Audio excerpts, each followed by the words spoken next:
प्रिय विद्यार्थियों, आप सभी को नमस्कार। और कल हम किसी वजह से डिस्टर्ब हो गए थे। आज से फिर ये सिलसिला है हमारा, ये जारी रहेगा। प्रिय विद्यार्थियों, हम पढ़ रहे थे इंग्लिश, और इंग्लिश में हमारा जो टॉपिक था वो टॉपिक चल रहा था टेंस। टेंस में से हमारा प्रेजेंट सिंपल टेंस था वो पूरा हो गया था। उसके एडवर्ब, आइडेंटिफाई, एग्जांपल, सेंटेंस के टाइप, और उसके बाद हमने शुरू किया था present continuous. Present continuous tense के अंतर्गत हमने उसका आइडेंटिफिकेशन, उसकी एडवर्ब और उसके सिंपल, अफर्मेटिव या पॉजिटिव और नेगेटिव सेंटेंस को हमने पढ़ लिया था पूरा। आज हमारा जो टॉपिक है वो टेंसेज में present continues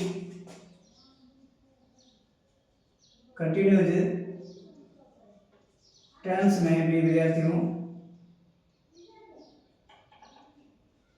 present continues tense में हमारा जो टॉपिक है वो है इंटरोगेटिव सेंटेंस। कौन सा? प्रेजेंट कंटिन्यूस टेंस पढ़ रहे हैं, अपन वर्तमान काल पढ़ रहे हैं, और उसमें से हम सेंटेंस का जो टाइप है वो पढ़ेंगे प्रिय विद्यार्थियों। वो है हमारा इंटरोगेटिव सेंटेंस। कौन सा? Interrogative sentence. ठीक है। और इंटरोगेटिव सेंटेंस को हम प्रिय विद्यार्थियों कहेंगे प्रश्नवाचक वाक्य। क्या कहेंगे? प्रश्नवाचक वाक्य। पिछली कक्षाओं में हमने जो अध्ययन किया था ये टेंस के बारे में जो डिस्कस किया था, उसमें से हमने इंटरोगेटिव सेंटेंस में पढ़ा था कि हेल्पिंग वर्ब है वो सेंटेंस के शुरू में आती है। तो ये भी प्रेजेंट कंटिन्यूस टेंस का इंटरोगेटिव सेंटेंस है, यानी प्रश्नवाचक वाक्य है। इसमें भी हेल्पिंग वर्ब आगे आएगी, मगर आप ध्यान दें यहाँ कि यहाँ हेल्पिंग वर्ब थी वो इज, आर और एम थी। क्यों? क्योंकि प्रेजेंट कंटिन्यूस टेंस हम पढ़ रहे हैं। ठीक है। तो सबसे पहले मैंने कहा था जब कोई भी सेंटेंस हम पढ़ेंगे प्रिय विद्यार्थियों, तो सेंटेंस में सबसे खास बात यह है कि उसका फॉर्मूला होगा। ठीक है। तो इसमें सबसे पहले हम लिखेंगे फॉर्मूला। फॉर्मूले में सबसे पहले हेल्पिंग वर्ब लाएंगे। हेल्पिंग वर्ब के रूप में यहाँ इज, आर और एम। ठीक है, क्योंकि प्रेजेंट कंटिन्यूस टेंस का इंटरोगेटिव सेंटेंस बोल रहे हैं। ठीक है ना। अब यहाँ इंटरोगेटिव सेंटेंस हेल्पिंग वर्ब के बाद में क्या आएगा प्रिय विद्यार्थियों? वो आएगा सब्जेक्ट। ठीक है। सब्जेक्ट के बाद में आएगा वर्ब की फर्स्ट फॉर्म।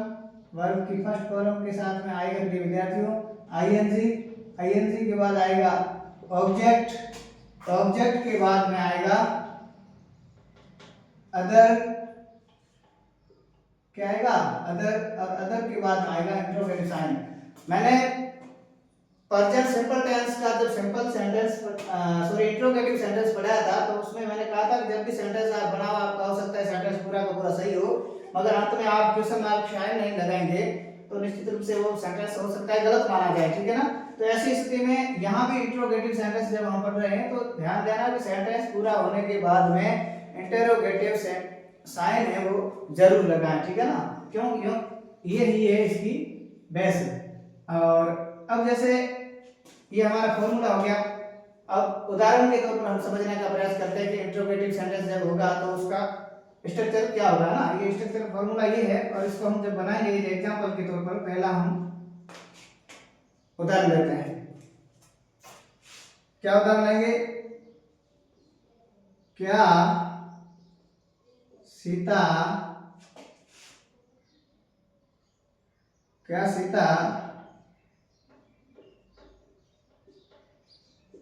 रसोई में चाय बना रही है? उदाहरण के तौर पर हम लेंगे क्या सीता रसोई में चाय बना रही है। ध्यान रखना, पीछे रहा है, रही आ गया, और आगे क्या से स्टार्ट हो गया सेंटेंस। इससे हम अंदाजा लगा सकते हैं कि ये प्रेजेंट कंटिन्यूस टेंस का है। और प्रेजेंट कंटिन्यूस टेंस में भी बात करें तो ये इंटरोगेटिव सेंटेंस है। कौन सा प्रिय विद्यार्थियों? इंटरोगेटिव। ठीक है। तो सबसे पहले हम लेंगे हेल्पिंग वर्ब सीता सब्जेक्ट के हिसाब से आएगी। सब्जेक्ट सीता सिंगुलर नाउन है या सिंगुलर सब्जेक्ट है तो हेल्पिंग वर्ब क्या आएगी, इज आएगी। प्रिय विद्यार्थी क्या आएगी, इज। हेल्पिंग वर्ब के बाद हम लेंगे सब्जेक्ट। सब्जेक्ट क्या सीता है, सीता प्रॉपर नाउन है तो प्रॉपर नाउन का चाहे बीच में आओ सेंटेंस के या सेंटेंस के शुरुआत में आओ प्रॉपर नाउन, उसका पहला लेटर हमेशा कैपिटल ही होगा, ध्यान रखना, ठीक है ना। एस को हमने कैपिटल लिखा है, इज सीता।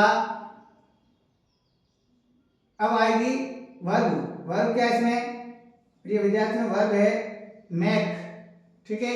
एम ए के ही होता है लेकिन यहाँ आई एन लगेगा तो ई हट जाएगा और आई एन लगेगा। इज सीता मेकिंग क्या, क्या का उत्तर ऑब्जेक्ट होता है, क्या बना रही है, चाय। क्या सीता रसोई में चाय बना रही है तो is Sita making tea in kitchen, ठीक है। Is Sita making tea in kitchen, ठीक है, या इन द किचन आप कर सकते हो, आप इन द किचन। और उसके बाद में क्या लगाओगे, फुल स्टॉप। ध्यान रखना इंटरोगेटिव सेंटेंस जब भी कहीं पढ़ो और सेंटेंस पूरा सही लिखने के बाद में इंटरोगेटिव साइन जरूर लगाएं। इंटरोगेटिव साइन आप नहीं लगाएंगे प्रिय विद्यार्थियों तब तक आपका इंटरोगेटिव सेंटेंस है वो पूरा का पूरा सही नहीं माना जाएगा। तो ये बारीक छोटी छोटी गलतियां या बारीक गलतियां हैं, इससे आप बचने का प्रयास करें, ठीक है। Is Sita making tea in the kitchen, क्या सीता रसोई में चाय बना रही है। अब as a example second number हम सेंटेंस लेंगे, क्या लेंगे, वह सेंटेंस होगा क्या वे मैदान में फुटबॉल खेल रहे हैं,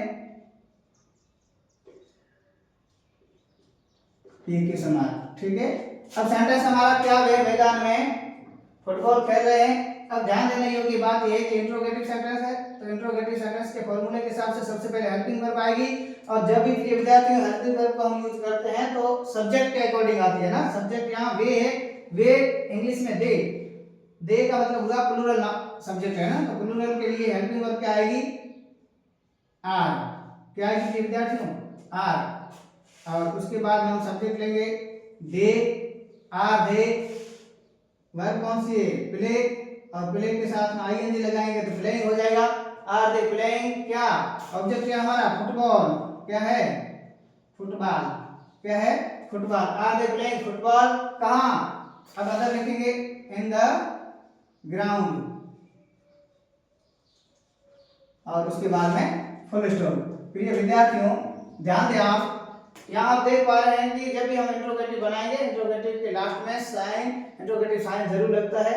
इंट्रोगेटिव साइन नहीं लगाएंगे तो हमारा सेंटेंस है वो 100% करेक्ट नहीं माना जाएगा, ठीक है। Are they playing football in the ground, क्या वे मैदान में फुटबॉल खेल रहे हैं। अब ध्यान देना जो तीसरा हमारा जो सेंटेंस है प्रिय विद्यार्थियों, वो तीसरा सेंटेंस क्या होगा। एज ए एग्जाम्पल हम समझने का प्रयास करते हैं। जैसे जैसे हम ज्यादा से ज्यादा एग्जाम का प्रैक्टिस करेंगे तो निश्चित रूप से एग्जाम्पल का तो हमें समझने में बहुत ज्यादा आसानी होगी, इसलिए हम ज्यादा से ज्यादा प्रैक्टिस करेंगे यहाँ एग्जाम्पल के तौर पर। और आप भी जब विद्यार्थी घर पे जाते हो तो घर जाने के बाद में अपनी कॉफी और पेन लेकर के बैठें, अभ्यास करने का प्रयास करें और दूसरे दिन मुझे आकर के बताएं कमेंट बॉक्स में या फिजिकल जब भी मिलते हैं। तो ऐसी स्थिति में मैं कोशिश करूंगा कि आपने कहाँ गलतियां की है वो हम मिलकर के सुधार करेंगे। जब ऐसा करेंगे तो आपने अंग्रेजी में सुना होगा प्रैक्टिस मेड परफेक्ट, अभ्यास आदमी को पूर्ण बनाता है। तो निश्चित रूप से हम जितना अभ्यास ज्यादा करेंगे उतने ही इंग्लिश में महारथी होते जाएंगे, ये ध्यान देना। तीसरा जो सेंटेंस है प्रिय विद्यार्थियों, वो तीसरा सेंटेंस हम बनाएंगे कि क्या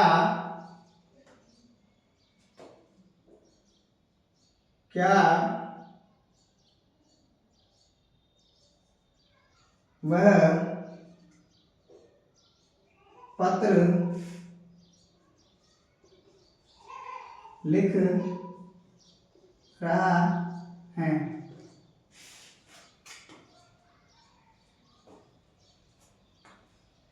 क्या वह पत्र लिख रहा है, ठीक है। अब ध्यान देना, सबसे पहले हेल्पिंग वर्ब आएगी। हेल्पिंग वर्ब हमेशा सब्जेक्ट के अकॉर्डिंग आती है और इसमें सब्जेक्ट है वह और पीछे है रहा है, इसका मतलब वह है वो पुल्लिंग के लिए आया है, ठीक है। और उसमें से हम कहेंगे इसको ही, वह का मतलब क्या होता है सब्जेक्ट है, एज इंग्लिश ही। और ही के लिए सबसे पहले हम हेल्पिंग वर्ब लाएंगे, वो लाएंगे सिंगुलर सब्जेक्ट वाली, और सिंगुलर सब्जेक्ट के हिसाब से आएगी इज के बाद में आएगा सब्जेक्ट इज ही, और फिर आती है वर्ब की फर्स्ट फॉर्म, वर्ब की फर्स्ट फॉर्म है राइट, और इसकी आईएनजी हो जाएगी राइटिंग, ई हेल्प करके टी जुड़ जाएगा, is he writing a letter, और उसके बाद में इंट्रोगेटिव साइन, क्या वह पत्र लिख रहा है, is he writing a letter, क्या वह पत्र लिख रहा है। इसमें किसी प्रकार का कोई डाउट? मैं थोड़ा पीछे हट जाता हूं, आप इसे पूरा देखें और फिर हम आगे चलते हैं। तो ये इंट्रोगेटिव सेंटेंस हम पढ़ रहे हैं, और इंट्रोगेटिव सेंटेंस में हमने 3 एग्जाम्पल पढ़े हैं, अब हम पढ़ेंगे चौथा एग्जाम्पल, ये बता दो।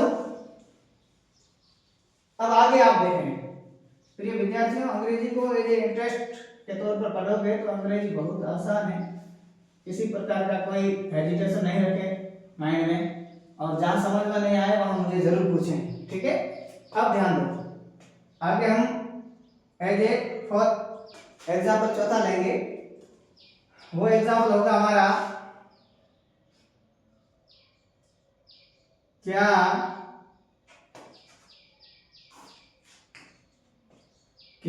मैं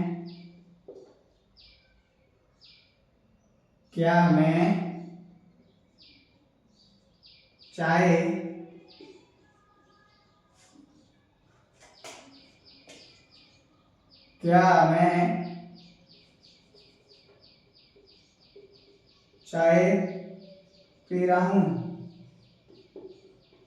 ये लो, क्या मैं चाय पी रहा हूं। तो सबसे पहले मैं आया है सब्जेक्ट, इंग्लिश ग्रामर के हिसाब से according to English grammar rules मैं है वो प्लूरल सब्जेक्ट है, तो प्लूरल के लिए इसमें फिक्स है आई के साथ हमेशा कंटिन्यूस में एम आएगा, क्या आएगा एम, तो सबसे पहले लिखेंगे एम, उसके बाद में सब्जेक्ट आई, एम आई। अब ध्यान देना, जब पानी यहाँ पानी होता, पानी पीने के अर्थ होता, तो ऐसी स्थिति में ड्रिंक आता, लेकिन यहाँ चाय है, चाय को पिया नहीं जाता, लिया जाता है, इसलिए हमेशा यहाँ टेक वर्ब का टेक रूप आएगा ना, टेक का मतलब होता है लेना, एम आई, ये टेक टी ए के ई, लेकिन यहाँ कंटिन्यू है तो ई हट करके पीछे जुड़ जाएगा विद्यार्थी आई एन जी, ठीक है। एम आई टेकिंग क्या टी, और उसके बाद में question mark sign, am I taking tea, क्या मैं चाय पी रहा हूं। यहां तक समझ में आया? ये ध्यान रखना, प्रेजेंट कंटिन्यूस टेंस जब भी चले तो सिंगुलर सब्जेक्ट के साथ इज, प्लूरल के साथ आर, और यहाँ एम है वो आई के साथ एम फिक्स है, यहाँ वर्ब हमेशा आई के साथ एम ही रहेगी, लेकिन कई ऐसे टेंसेज आएंगे जिसमें आई के साथ प्लूरल वाली वर्ब लगेगी, सिंगुलर वाली कभी भी नहीं लगेगी, ठीक है। पांचवा एग्जांपल के तौर पर हम पांचवा उदाहरण लेते हैं, इसे समझने का प्रयास करें। पांचवा एग्जांपल है क्या सोहन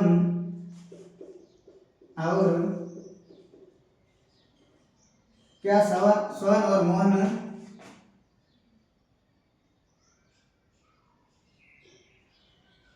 कहानी पढ़ रहे हैं, क्या सोहन और मोहन कहानी पढ़ रहे हैं, तो सबसे पहले क्या आएगा हेल्पिंग वर्ब किसके हिसाब से आएगी, सब्जेक्ट के हिसाब से, और सब्जेक्ट इसमें है सोहन और मोहन, दो सब्जेक्ट ध्यान रखना, तो यहाँ प्लूरल वाले आएगी, ठीक है। तो यहाँ लिखेंगे हम आर, फिर सब्जेक्ट लिखेंगे पहला ये सोहन, आर सोहन, फिर हम लगाएंगे एंड वाला साइन, फिर लिखेंगे दूसरा subject Mohan, are Sohan and Mohan. अब क्या आएगा वर्ब की फर्स्ट फॉर्म, वर्ब की फर्स्ट फॉर्म क्या है पढ़ना, तो रीड आएगा और आईएनजी लग जाएगा पीछे, ठीक है। Are Sohan and Mohan reading क्या स्टोरी और फिर से इंट्रोगेटिव साइन, ठीक है। ऑब्जेक्ट है इसमें, सब्जेक्ट है और हेल्पिंग वर्ब भी है, वर्ब की फर्स्ट फॉर्म के साथ आईएनजी है ना। क्या सोहन और मोहन कहानी पढ़ रहे हैं? Are Sohan and Mohan reading a story, ध्यान देना, are Sohan and Mohan reading a story और अंत में क्वेश्चन मार्क साइन है, ठीक है। इसका मतलब होता है क्या सोहन और मोहन कहानी पढ़ रहे हैं। ये हो गया हमारे पांच एग्जांपल। अब प्रत्येक विद्यार्थी इस लाइव सेशन को देखने वाला, फिजिकल क्लास में बैठने वाला या रिकॉर्डेड चीजें देखने वाला प्रत्येक विद्यार्थी ये घर जाकर के अभ्यास करेगा। क्यों? क्योंकि हमारा मकसद है कि हम कम समय में ज्यादा से ज्यादा आपको आसान तरीके से सिखा पाएं। इस मकसद को लेकर के जब हम चल रहे हैं तो ऐसी स्थिति में आपका भी दायित्व बनता है कि आप घर जाकर के इसे अभ्यास करने का प्रयास करें, इसे बनाने का प्रयास करें। जहां कहीं आपको दिक्कत आए हमें खुल करके बताएं, हम उसका समाधान करने का पूरा प्रयास करेंगे। ओके, आगे चलते हैं विद्यार्थियों। ये हो गया हमारा इंटरोगेटिव सेंटेंस। किसका? ये इंटरोगेटिव सेंटेंस हो गया हमारा प्रेजेंट कंटिन्यूस टेंस का, ठीक है। अब हम यहां कोशिश करेंगे नेक्स्ट क्लास में कि प्रेजेंट कंटिन्यूस टेंस का जो इंटरोगेटिव नेगेटिव सेंटेंस है वो कैसा होगा। इंटरोगेटिव सेंटेंस जब भी पढ़ेंगे तो उसमें यही चीजें पढ़ेंगे आगे कि इंटरोगेटिव सेंटेंस जो है उसका फॉर्मूला क्या होगा। मैं कभी भी जब टेंस पढ़ने का अवसर मिले किसी को तो उसमें सबसे ज्यादा फोकस आप स्ट्रक्चर या फॉर्मूला पर करना। जब भी फॉर्मूला आपके दिमाग में बैठ जाएगा तो इंग्लिश पढ़ना या सेंटेंस बनाना या सेंटेंस को समझना बिल्कुल आसान हो जाएगा। किसी भी प्रकार की कोई डाउट या गलती नहीं रहेगी, ध्यान रखना, जब फॉर्मूला आपके दिमाग में सेट होगा तो। इसलिए अब हम नेक्स्ट विद्यार्थी पढ़ेंगे, वो पढ़ेंगे interrogative negative sentence next session में। आज के लिए बस इतना ही, धन्यवाद।